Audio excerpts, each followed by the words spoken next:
The first time I saw my own signature on a document I had never touched, it was projected 12 feet high on the wall of my father's marina. 4 days earlier, the hurricane had shoved half the Chesapeake into our parking lot. Dock boards were piled against the bait shop beside 2 damaged boats. Brown flood lines crossed the workshop walls at shoulder height. I had slept 6 hours in 3 nights. I had spent the storm running pumps, towing loose boats away from the fuel dock, and keeping the emergency lights alive with the generator I had bought against my house. I expected the recovery breakfast to be about cleanup schedules and damaged engines. Instead, Paige had arranged folding tables beneath a white tent near the launch ramp. Local business owners and county officials were already waiting. My sister stood at the front in clean khakis and a navy marina jacket. Her voice was calm. My boots were stained with fuel and marsh mud. Paige changed the slide. A photograph of the slick appeared behind her, color spreading across the water near the reserve dock. "The environmental carrier approved an emergency advance," she said. "We can protect payroll and begin recovery immediately." People applauded. Then she added, "We identified the maintenance failure quickly." The next slide showed a scanned inspection form. My certification number appeared in the corner. Beneath it was my name and a signature close enough to mine to fool anyone who had never seen me sign an engine report. My father sat beside the projector. Martin Bennett had owned the marina for 37 years. At 69, after a minor stroke that spring, he moved slowly and tired easily, but his mind was still sharp. He lowered his eyes. Paige rested a hand on his shoulder. "I want to thank Paige," Dad said. "She acted fast when this family needed leadership." The applause began again. I had spent 3 nights keeping his business above water. Paige had spent 1 morning making sure everyone understood whose failure had put it there. A woman from the state environmental office approached and handed me a sealed notice. It said the reserve fuel line had ruptured after an inspection certified under my license. I was ordered not to alter or remove related records. "That isn't my signature," I said. Every conversation under the tent died. Paige came toward me. "Noah, nobody is deciding guilt here. You just put my name on a wall in front of half the harbor." We displayed the record provided to the insurer. "Provided by who?" Her jaw tightened. "The files are under review. Until that process is complete, you need to step away from operations." "You're suspending me?" "I'm protecting the company, the employees, and you." Behind her, several mechanics I had trained stared at the ground. One still had a cut on his cheek from the storm.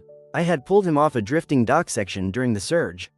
Now he could not meet my eyes. Paige turned toward the security supervisor. "Disable his access code." The man hesitated, so I removed my keycard and placed it beside the coffee. "Send me every inspection, work order, photograph, email, and claim attachment containing my name, signature, or certification number. You'll receive whatever council approves. Make sure council knows I requested it today." I walked away before anger could make me careless. Near the gate, the water had receded enough to expose the lower reserve dock. A rusted isolation tag lay half submerged in an oily puddle. Behind the locked workshop, I could hear my generator running, powering the building I was no longer allowed to enter. Tessa waited beside my truck. My 18-year-old daughter had watched from the rear of the tent. "You're going to let them do this," she said. "I'm going to find out what they did." "That isn't the same thing. It is if I do it right." She shook her head. Grandpa thanked her. "He didn't even ask you."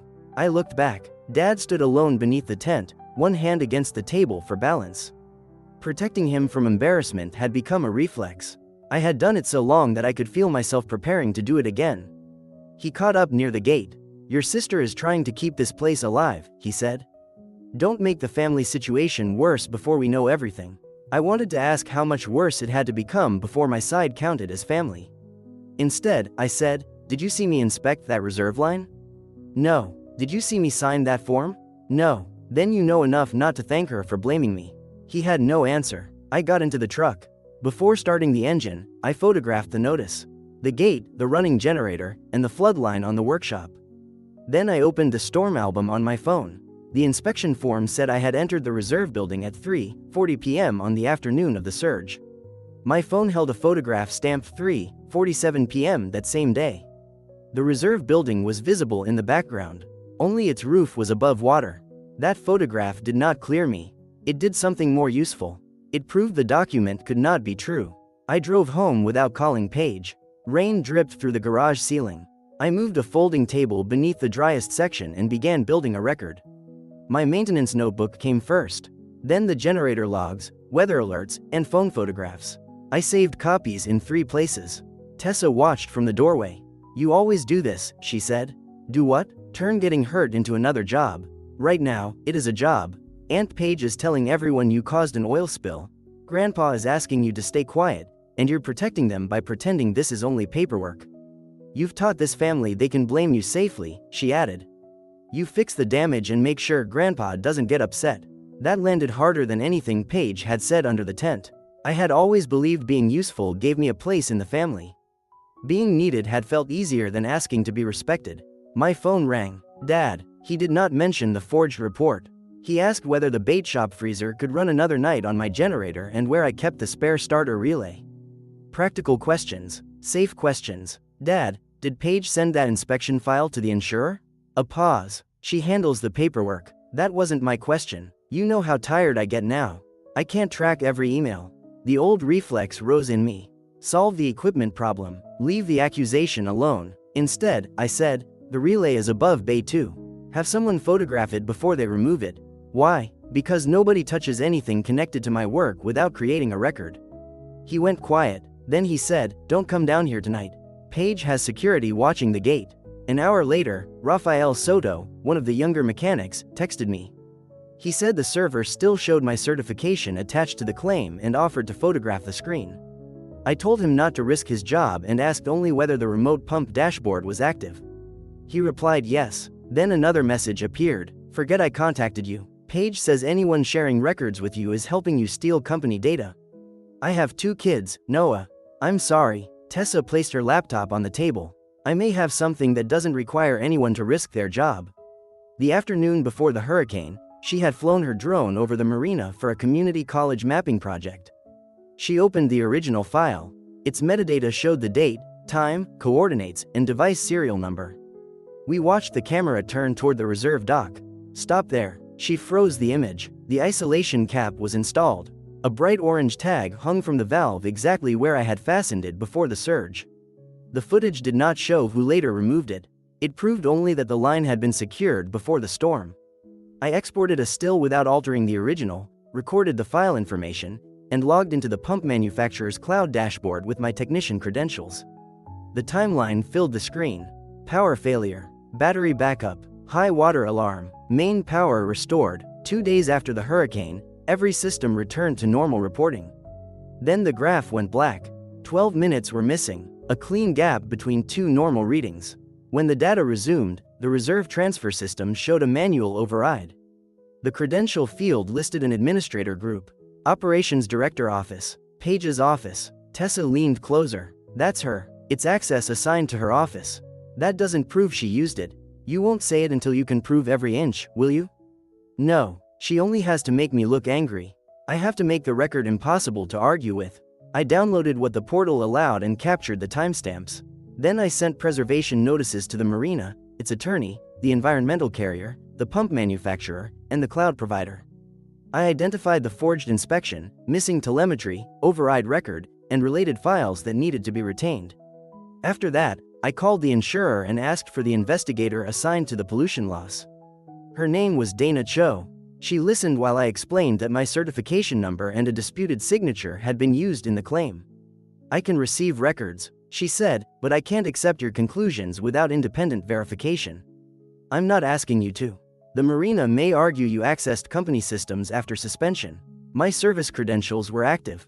I preserved what was visible and changed nothing. Send it through the secure link I'm issuing. Do not access anything you are no longer authorized to view."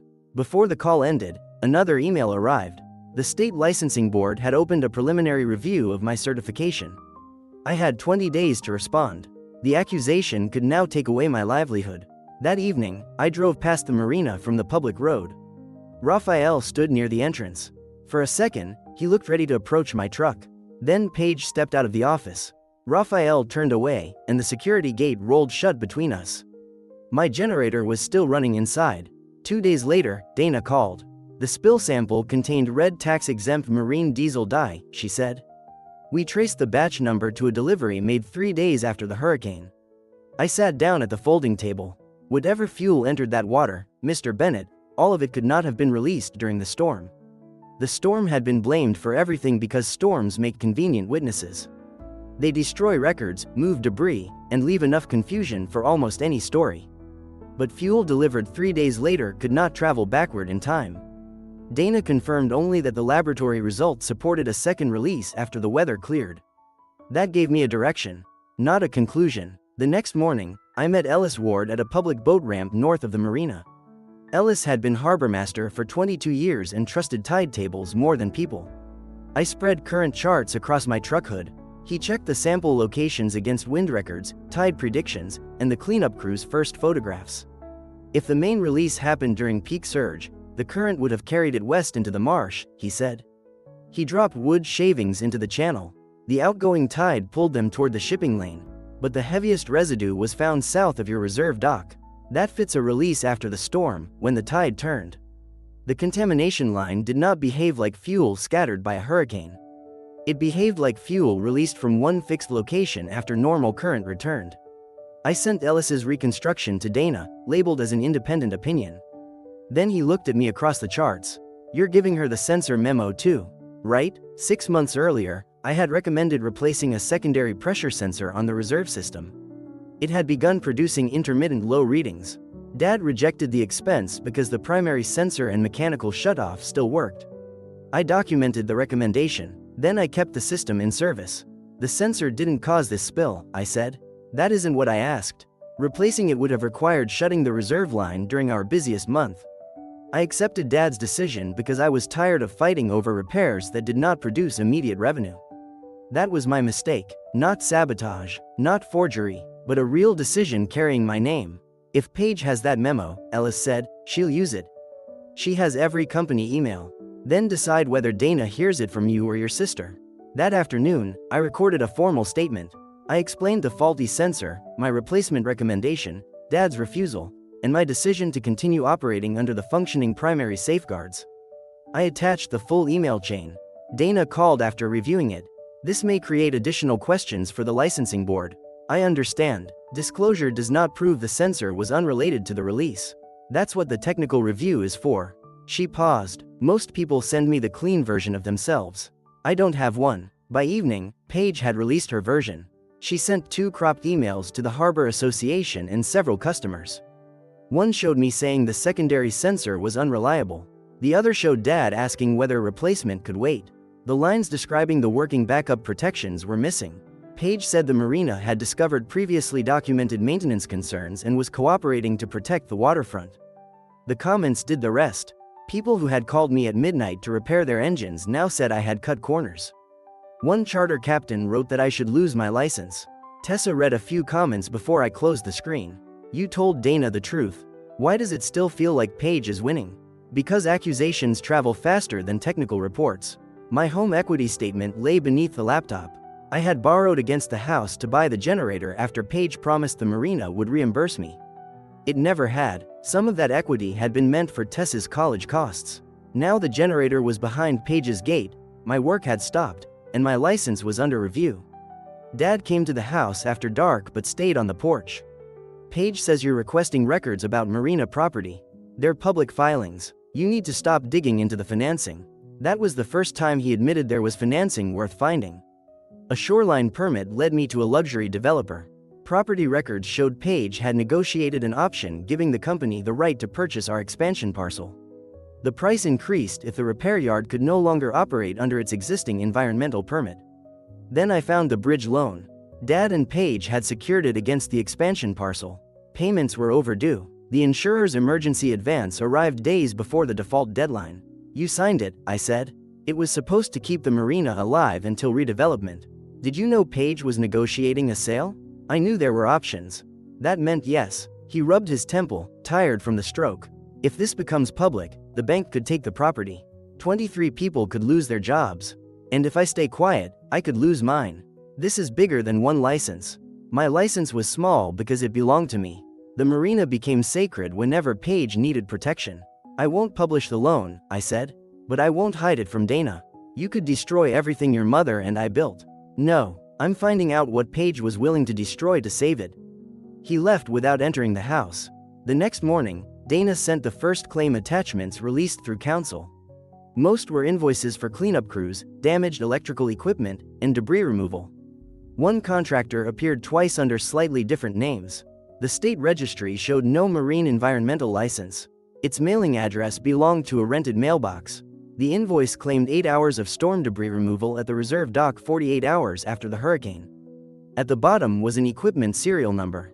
I entered it into the rental manufacturer's database. The machine was not a debris pump. It was a portable fuel transfer pump. It was a portable fuel transfer pump. The rental company sat behind a chain link fence near the industrial canal. I arrived before opening and waited until a manager named Owen Price unlocked the office. He searched the serial number. "Rented 6 days ago," he said. "Returned the following afternoon." "Who rented it?" "Bayline Recovery Services. That company doesn't have a marine environmental license." Owen turned the monitor toward himself. Payment came from Bennett Marina. The pickup form had been signed by Paige's administrative assistant, Lena Mercer. I recognized her handwriting from payroll sheets and vendor orders. "Do you have security footage?"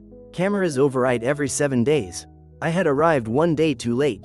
Owen checked another screen. "The pump has a theft recovery tracker. We don't advertise it, but the unit reports location whenever it powers on." The GPS history showed the machine leaving the rental yard, stopping briefly near the marina office, then remaining beside the reserve dock during the exact 12-minute telemetry gap. That placed the pump where the fuel line had been manually overridden. It still did not prove who operated it. Dana requested the GPS record directly from the rental company. She also arranged for the pump to be held before it could be rented again. When technicians opened the housing, they found it had been flushed with solvent. The first residue test came back inconclusive. No usable fuel signature, no fingerprint that could survive weather, cleaning, and commercial handling. Paige's side could argue that the pump had been used only to remove contaminated water. For the first time since the investigation began, the facts lined up and still failed to reach the person behind them. Ellis called that evening. "Come to the Old Harbor office." The building had been closed since his retirement, but the Navigation Authority still stored backup recordings there. Ellis had maintained cameras for docking disputes, collision claims, and channel obstructions. "The marina's system belongs to your sister," he said. "The harbor cameras don't. We searched the archive by date and channel marker. At 9:16 p.m., 2 days after the storm, a grainy image showed a small work skiff entering the reserve basin. The marina's main power had already been restored. Floodlights reflected across calm water. The skiff stopped beside the isolated line. At 9:21, one figure stepped onto the dock. At 9:24, the camera view shook in the wind and lost the lower half of the dock behind a piling. At 9:29, the skiff pulled away. The 12-minute telemetry gap ran from 9:18 to 9:30. The boat registration was unreadable, but the outline matched one listed on Bayline Recovery's public contractor profile. Tessa placed her drone footage beside the harbor recording. Before the hurricane, the reserve line wore an orange isolation cap and tag. In the later footage, the cap was gone. Someone had removed it after the storm. Dana took custody of both original files. She warned me that the images established access and timing, not intent. "They support a second release," she said. "They still don't show Paige ordering it." "I know. You sound disappointed. I'm learning how much evidence it takes to prove something everybody involved already understands." The next morning, Dad asked me to meet him at the bait shop. The shop was closed, its shelves stripped after the flood. He sat alone near the window with his cane resting against an empty freezer. He did not ask me to sit. "I signed the bridge loan," he said. I waited. Paige believed the redevelopment would carry us through the next 20 years. New slips, restaurants, condominiums. She said the repair yard was using valuable land for work that barely paid its bills. "And you agreed." "I was afraid the marina would die when I couldn't run it anymore." "You had me. I had a mechanic. Paige had a plan." That sentence explained more than he intended. He admitted approving the developer option and using the expansion parcel as security. He said Paige handled the negotiations and assured him the old operation would survive in a reduced form. "Did you know she hired Bayline after the storm?" "I knew she hired cleanup crews." "Did you know they rented a transfer pump?" "No." "Did you know somebody reopened the reserve line after power came back?" His face tightened. "Noah, I would never approve poisoning that water." I believed he had not ordered the spill, but I also understood why he had accepted Paige's accusation so quickly. If my maintenance had caused the loss, then his secret loan was merely bad luck. If I was innocent, the disaster pointed back toward the daughter whose plan he had chosen over me. He had needed my guilt to protect his own judgment. "Come back to work," he said. "We'll restore your access." Paige can tell the board the suspension was temporary. And the forged inspection? We resolve it privately. There's no private solution to estate filing under my license. We can withdraw the claim document and correct the record. After I accept what? He looked toward the boarded window. Some responsibility for the censor. Enough that nobody has to accuse anyone of fraud.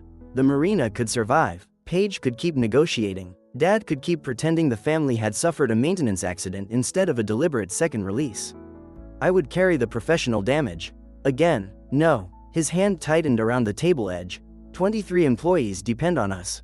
They depend on payroll. They should not be trapped inside Paige's development accounts. What are you talking about? I'm asking Dana to recommend that payroll records and operating funds be separated from the redevelopment money during the investigation. That could freeze our accounts. It could stop Paige from using workers as a reason nobody should examine them. Dad rose too quickly and had to steady himself. You're willing to destroy this place to prove you're right. I'm willing to stop being the part of this place that gets destroyed first. I left him in the empty shop. That afternoon, I authorized Dana to send my evidence package to the State Environmental Investigator and Licensing Board. I included my censor decision, the full email chain, the fuel batch result, telemetry gap, rental GPS record, harbor footage, drone metadata, contractor invoice, loan filing, and developer option. Nothing cropped, nothing hidden. The next day, a courier delivered an envelope from Paige's attorney. The settlement restored my salary through the end of the year and reimbursed part of the generator cost.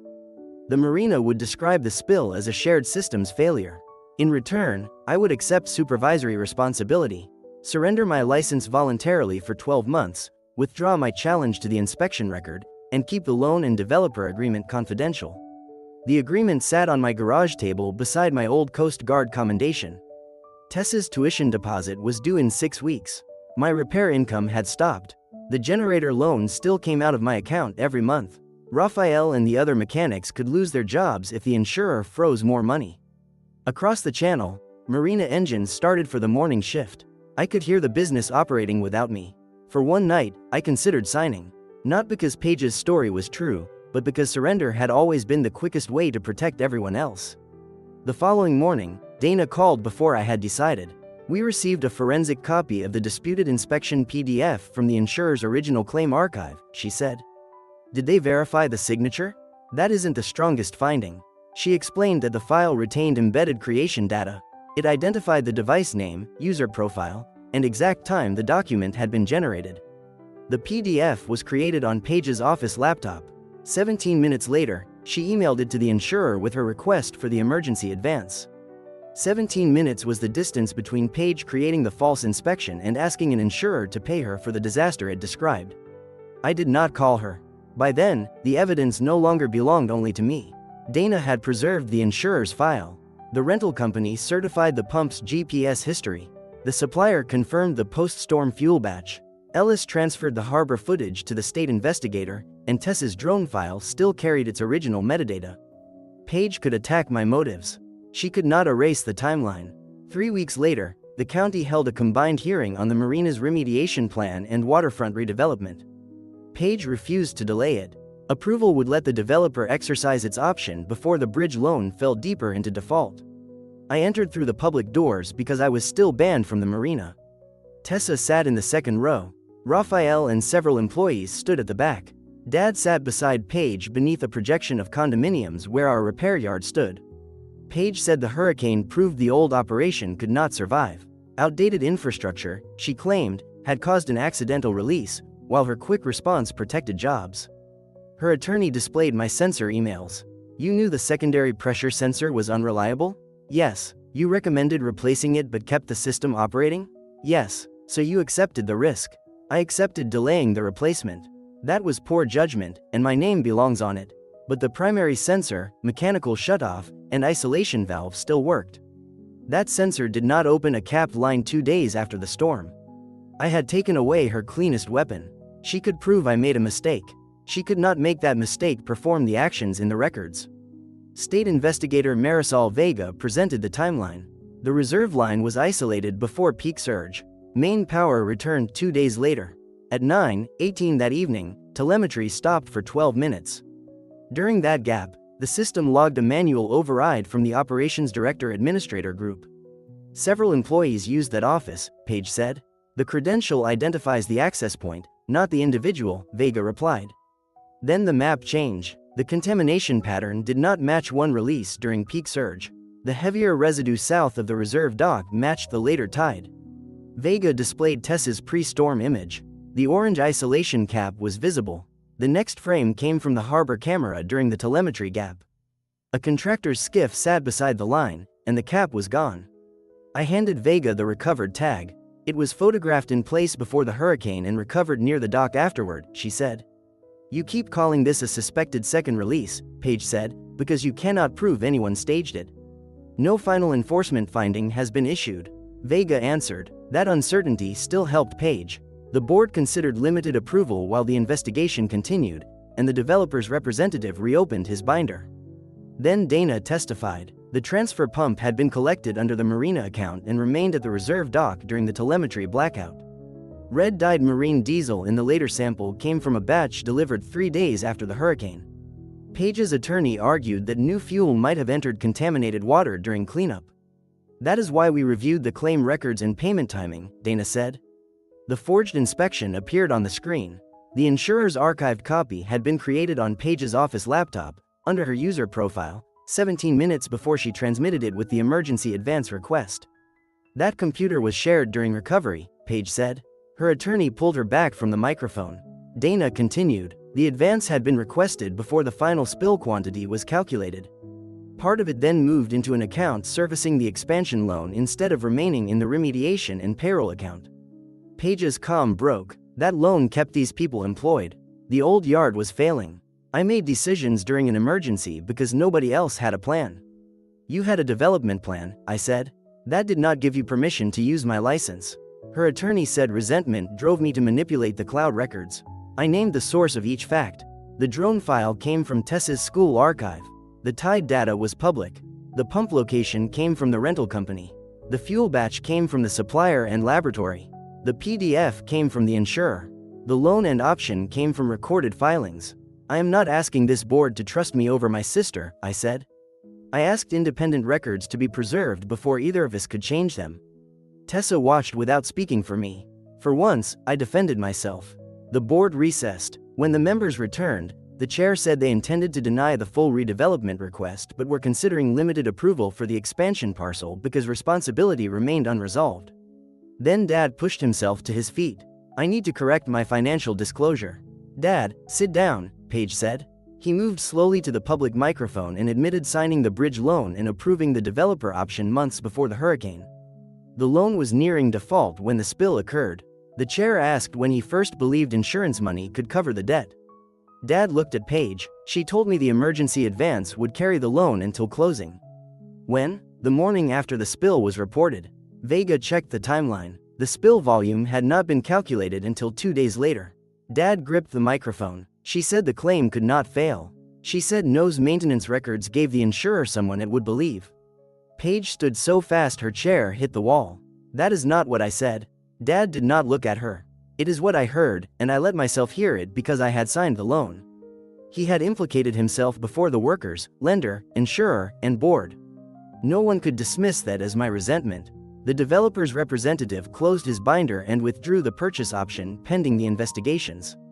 Dana stated that the insurer had denied the emergency advance claim, frozen unpaid benefits, and referred the file for civil recovery and further review. She made clear there had been no criminal finding. Then the bank's attorney approached the microphone. Without the insurance proceeds or developer closing, the expansion loan remained in default. The lender would allow 30 days for replacement financing. After that, the waterfront expansion parcel would enter a supervised sale.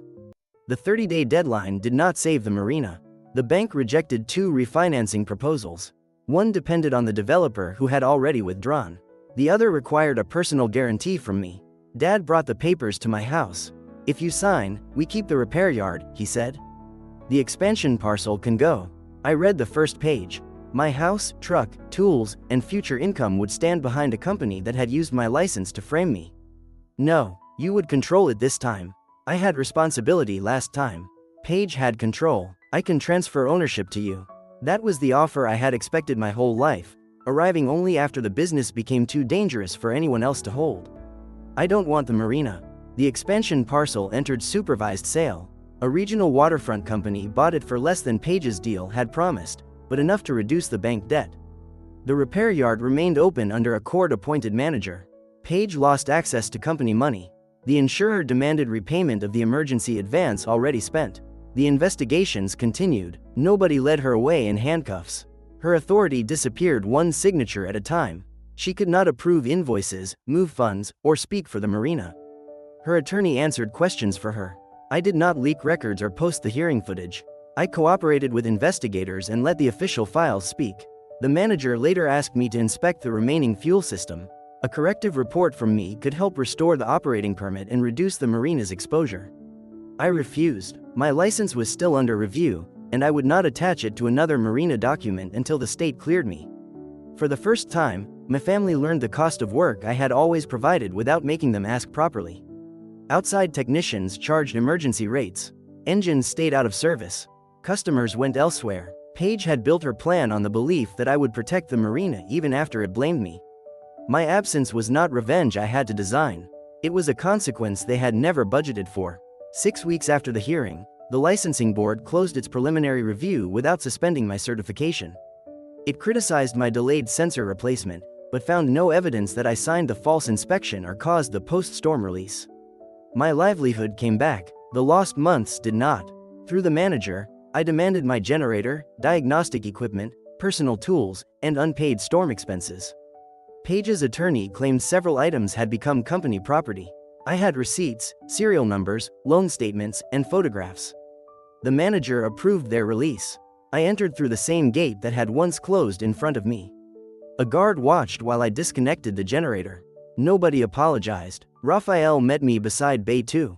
"You starting something?" he asked. "I'm thinking about it. Call me first." Marlene Hayes, an electrical technician with 12 years at the marina, left soon afterward. We began in my garage with my truck, a used trailer, and storm-damaged equipment. Tessa painted a name on a metal toolbox. Harborline Mobile Marine. No Bennett name. No inherited crest. The first month was hard. Several customers still believed parts of Paige's story. One charter operator demanded proof that my license was active before letting me touch his engine. I showed him the board notice and went to work. Other customers came because their boats could not wait weeks for a marina appointment. We drove across Hampton roads before sunrise and repaired engines at commercial docks. Some weeks barely covered fuel, insurance, and Tessa's tuition deposit. But every invoice was honest, every signature was mine, and every decision tied to my license passed through my hands. Dad's health worsened briefly that winter. I drove him to 2 appointments, collected his medication, and fixed the heater in his house. I did not refinance the marina. I did not review its accounts. When he tried to discuss which part of the yard might someday belong to me, I stopped him. One afternoon outside the clinic, he said, "I don't know how to be your father without asking you to fix something. Learn." He nodded. I would help him as a son when I chose. I would not become the machinery holding his business or his conscience together. A month later, Dad spoke at a Harbor Association meeting. Ellis called afterward. Dad corrected the accusation publicly. He admitted signing the hidden loan, supporting the redevelopment plan, and accepting Paige's story because it protected decisions he was ashamed to explain. He said my censor mistake was real, but it had been used to accuse me of conduct the records did not support. Then he admitted he had valued Paige's ambition more than my warnings because ambition sounded like a future, while dependable work had become something he assumed would always be there. It was the closest thing to a full apology he had ever made. I did not offer instant forgiveness. I agreed to have dinner with him twice a month, away from the marina. He respected that I would not discuss loans, ownership, repairs, or rescue plans. Paige never contacted me directly. The legal and regulatory matters continued. Some were negotiated, others remained unresolved. I stopped needing one final punishment to prove what she had done. By spring, workers removed the Bennett Marina sign from the expansion office while the old repair docks continued under temporary management.